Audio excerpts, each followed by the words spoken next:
साथियों नमस्कार। उम्मीद करते हैं आप सब बहुत बढ़िया होंगे। तो भैया आज के इस वीडियो के माध्यम से हम बात करेंगे आपके यूपी टीजीटी पीजीटी 2026 में जो जनरल स्टडीज का पार्ट शामिल हुआ है उसको कैसे बहुत सरल एवं सहज तरीके से तैयार कर सकते हैं।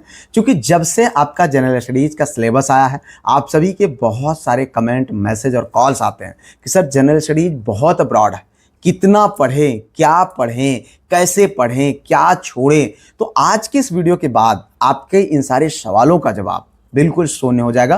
वीडियो को पूरा जरूर देखिएगा। इस वीडियो में हम बात करेंगे कि कैसे आपको स्टेप टू स्टेप अपने जनरल स्टडीज के पार्ट को तैयार करना है, कितना आपके लिए इंपॉर्टेंट है, कितना आपके लिए इंपॉर्टेंट नहीं है, ठीक है। तो कितना समय आपको देना है, कौन सी किताबें आपके लिए बहुत इंपॉर्टेंट हो सकती है, क्या माध्यम आपके लिए बेहतरीन हो सकता है। तो आइए इस वीडियो में इन्हीं सारी चीज़ों पर हम चर्चा करेंगे। सबसे पहली चीज़, इस बात को आप समझ लीजिए मेरे भाई कि अगर आप दिन रात 24 घंटे जनरल स्टडीज को पढ़ें फिर भी आप 30 में 30 क्वेश्चन नहीं सही कर पाएंगे। इसलिए आप स्वयं जानते हैं इस बात को, क्योंकि जनरल स्टडीज का पार्ट बहुत ब्रॉड है लेकिन आपका जो सिलेबस है बहुत अच्छा है, ठीक है।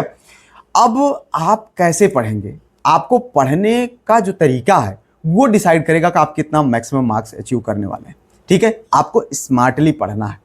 अब आपको 24 घंटे नहीं बल्कि इस बात को आपको समझ करके पढ़ना है कि हम कम से कम समय में जनरल स्टडीज को एक बहुत बेहतरीन स्कोर प्राप्त कर लें। क्योंकि 30 क्वेश्चन है, 90 नंबर है। अगर हम बहुत ज़्यादा फोकस करेंगे तो हमारा सब्जेक्ट प्रभावित होगा। सब्जेक्ट हमारा 90 क्वेश्चन है, ठीक है। तो ऐसे में जनरल स्टडीज को बैलेंस बना करके ही आप पढ़ सकते हैं, अन्यथा आपके लिए मतलब एक तरफ कुआं एक तरफ खाई है, तो दोनों के बीच में बैलेंस बनाना। अब बैलेंस कैसे बनाएंगे?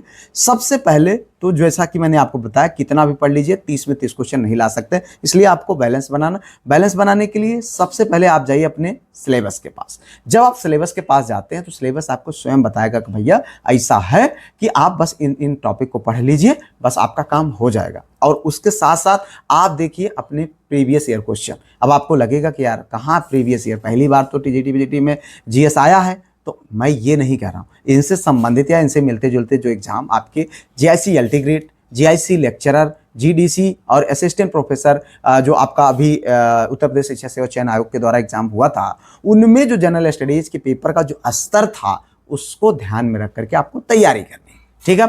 अब उसके बाद आप बढ़िए अपने सिलेबस की ओर। सिलेबस में आप देखेंगे तो आपका 3 पार्ट में आपका सिलेबस डिवाइड है, ठीक है।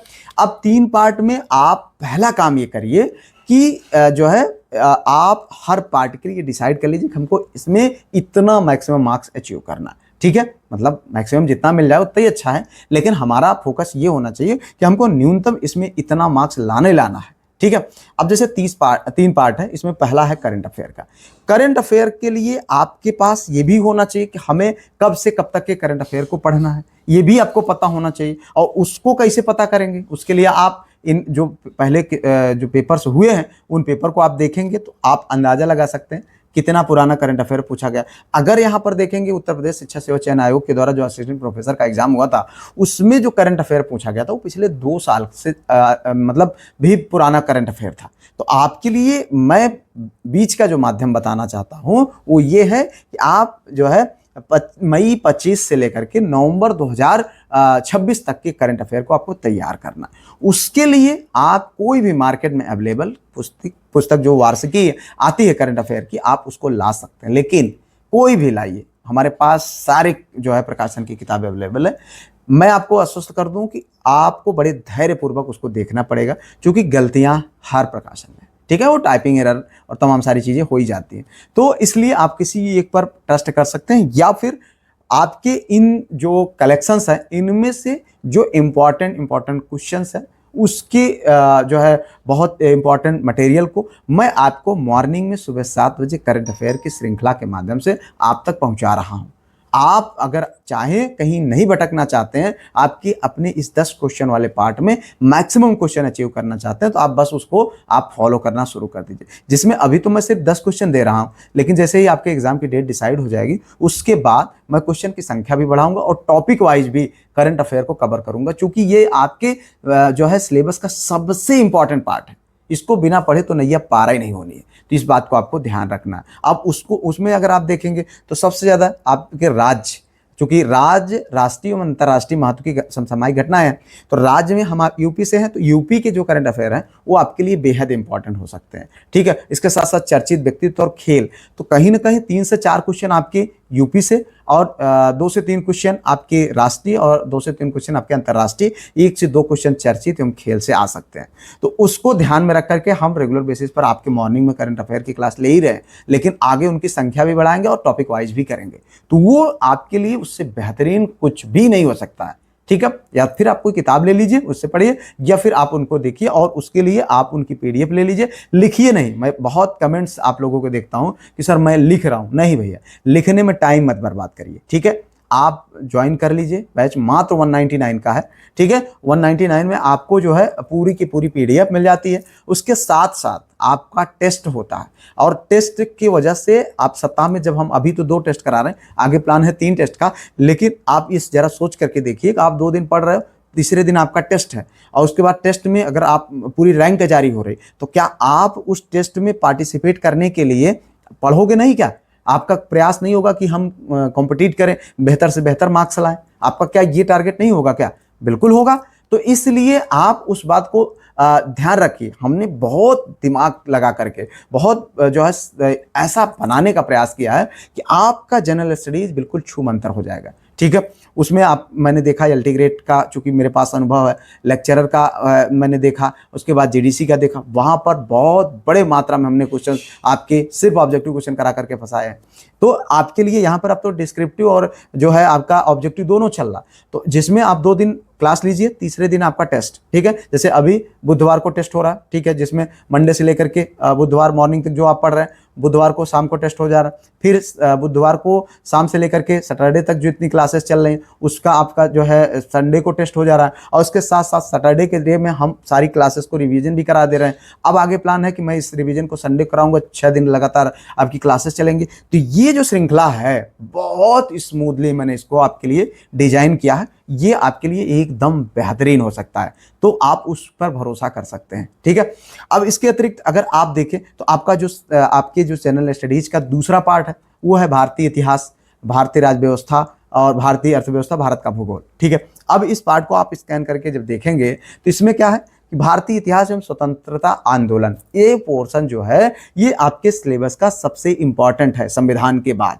संविधान तो सबसे इंपॉर्टेंट है, संविधान जो राज्य व्यवस्था वाला पोर्शन है वो सबसे इंपॉर्टेंट है, भारतीय संविधान, जिसमें आपका जो क्वेश्चन मैक्सिमम आपको देखने को मिलेंगे संसद से, संविधान सभा से, राष्ट्रपति से और संविधान संशोधन से, इन पार्ट से आपका एक जो है निश्चित तौर पर एक क्वेश्चन देखने को मिलने वाला, कम से कम 3 से 4 क्वेश्चन आपके संविधान से आने वाले हैं। और उसमें एक पार्ट नीचे आप देखेंगे जोड़ा है शैक्षिक व्यवस्था से संबंधित विधि एवं संवैधानिक विकास, मतलब आपको ये पोर्शन भी से भी एक आध क्वेश्चन आपको देखने को मिल सकता है।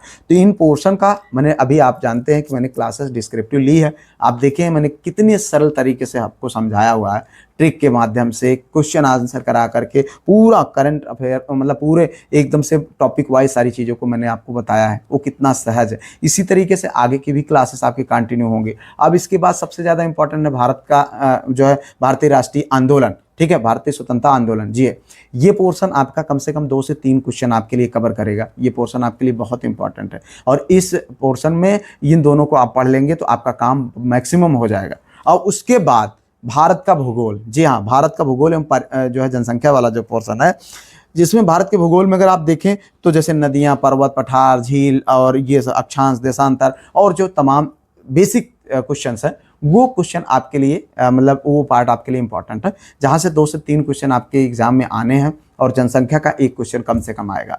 तो इसको भी मैं आपके एग्जाम ओरिएंटेड बिल्कुल पढ़ाऊंगा और एकदम टॉपिक वाइज, और उसकी प्रैक्टिस और उसके साथ साथ टेस्ट, सब कुछ एकदम स्मूथ। और उसके साथ साथ भारतीय राज्य व्यवस्था जो अर्थव्यवस्था है, ये भैया बहुत मेरे हिसाब से इंपॉर्टेंट नहीं होगा, एक आध क्वेश्चन आ जाएगा बस, इससे ज़्यादा नहीं आना है। और उसमें भी बहुत सारी चीज़ें जो आपके एग्जाम ओरिएंटेड हैं उनको भी हम कवर करेंगे। या फिर आप मार्केट से कोई एक किताब जो आपको ऑथेंटिक लगे, जैसे बहुत सारे लोग लूसेंट का नाम लेते हैं, बहुत सारे और किताबें हैं, तो आप उनको पढ़ सकते हैं, लेकिन आप पढ़ करके याद करना कितना आसान है ये आप स्वयं समझते हैं। ठीक है, अब इसके बाद हम बात करेंगे यहाँ पर जो तीसरा आपका और अंतिम पोर्शन है, जिसको लेकर के आप सभी के बहुत ज़्यादा सवाल आते हैं, जिसमें अगर आप देखें तो भारत सामान्य विज्ञान। अब सामान्य विज्ञान की जब बात आती है, सामान्य विज्ञान प्लस पर्यावरण है, ठीक है। अब इसमें अगर आप देखें तो जो है एक एक क्वेश्चन, 2 क्वेश्चन आपके आने हैं। इनमें 5 पार्ट है, इकाई थर्ड में 2-2 क्वेश्चन हर पार्ट से आना है लगभग, और यही हम उम्मीद रख सकते हैं। जिसमें अगर आप देखें तो सामान्य विज्ञान वाले पोर्शन में जैसे आपका जो है न्यूटन का नियम होता है, ठीक है, आर्कमिडीज का सिद्धांत हो गया, सदिश और अदिश राशियाँ हो गई, बल, घूर्णन, ये सब जो बेसिक टॉपिक्स हैं जो भौतिक विज्ञान की, वो आपके यहाँ पर देखने को मिल सकते हैं, ठीक है। और बाकी आपका एक क्वेश्चन जो है पर्यावरण से आ जाएगा। तो ये आपका रहा। इस पर आप भैया एक तरफ से आपका फिजिक्स नहीं पढ़ने की ज़रूरत है, ठीक है। कुछ इंपॉर्टेंट है, जितना मैं पढ़ाऊंगा उतना कर लीजिएगा बस। उसके बाद आपका अगला पोर्शन है बायो वाला। बायो में जिसमें भारत मानव स्वास्थ्य एवं स्वच्छता, विटामिन, खनिज, रोग जो है, हार्मोन्स, एंजाइम, ये सारे पोर्शन, इसके जितने भी पार्ट हैं बिल्कुल डिफाइन है। इन्हीं पार्टों को पढ़ना है बस, इससे अलावा और कुछ नहीं जो नहीं लिखा है। इस बात को भी आपको ध्यान रखना। 2 क्वेश्चन आने हैं और यहीं से आ जाएंगे, ठीक है। ऐसा नहीं कि अब चलो भैया पूरा बॉटनी जूलॉजी पढ़ने लगो, ऐसा नहीं करना है। अब इसके बाद तीसरा पोर्शन है कंप्यूटर एवं इंटरनेट शब्दावली। अब ध्यान देना, कंप्यूटर एवं इंटरनेट शब्दावली है, ठीक है। अब आपको कंप्यूटर का वो थ्योरेटिकल क्वेश्चन नहीं आएगा, शब्दावलियाँ आएंगी, ठीक है। जैसे कंप्यूटर में कुछ जो फुल फॉर्म हो सकते हैं, रैम का फुल फॉर्म, रोम का फुल फॉर्म, और शब्दावलियाँ हैं, कौन सा कट पेस्ट क्या कैसे होता है कंप्यूटर को, जो बेसिक जो वर्ड्स हैं। 2 क्वेश्चन आने हैं, यही आएंगे, इससे ज़्यादा आने की ज़रूरत नहीं है, ठीक है। ना ही आएगा तो वो सब कुछ हम करा देंगे 1-2 क्लास के अंदर डिस्क्रिप्टिव, उसके बाद प्रैक्टिस में सारा का सारा आसान। और उसके बाद अगला पोर्शन है जो है आईसीटी का। आईसीटी में देखो बहुत सारे लोग परेशान है कि यार आईसीटी कैसे तैयार हो। इतना बेहतरीन पोर्शन है। 2 क्वेश्चन मैं आपको बता रहा हूँ, चाहे कंप्यूटर हो, चाहे आईसीटी हो, चाहे आपका शैक्षिक प्रौद्योगिकी हो, 5-6 क्वेश्चन जो आएंगे, इसके एक क्वेश्चन आपके गलत नहीं होने दूंगा। इस चीज़ के लिए एकदम बिल्कुल निश्चिंत रहिए। तो यहाँ पर इन सारी चीज़ों को लेकर के आपके बिल्कुल एग्जाम ओरिएंटेड सारी की सारी चीज़ें हम आपको कराने वाले। आप भटकिए नहीं कहीं इधर उधर, ठीक है। आप सिर्फ और सिर्फ आंख मूंद करके, भरोसा करके, सुबह में करंट अफेयर, शाम को जो है जनरल स्टडीज, ये क्लासेस लीजिए। और हाँ, आपको मैं बता दूं भैया, कल के डेट से पूरा प्रोबेबिलिटी है कि कल के डेट से अपना बोर्ड जो है अपने पास हो जाएगा, और फिर उस पर क्लासेस चलने लगेंगे, जिस पर हम टॉपिक वाइज और प्रैक्टिस सब कुछ लेंगे, ठीक है। तो उसके लिए आप बिल्कुल बिंदास रहिए। आप उम्मीद करते हैं कि आपके इस सेक्शन का जो डर है वो आपका समाप्त हो चुका होगा। कोई सुझाव हो कमेंट करिएगा, वीडियो को लाइक, चैनल को सब्सक्राइब, हाइप, शेयर जरूर कर लीजिएगा। फिलहाल मिलते हैं किसी और वीडियो में किसी और टॉपिक पर। तब तक के लिए जय Hind, Vande Mataram, best of luck.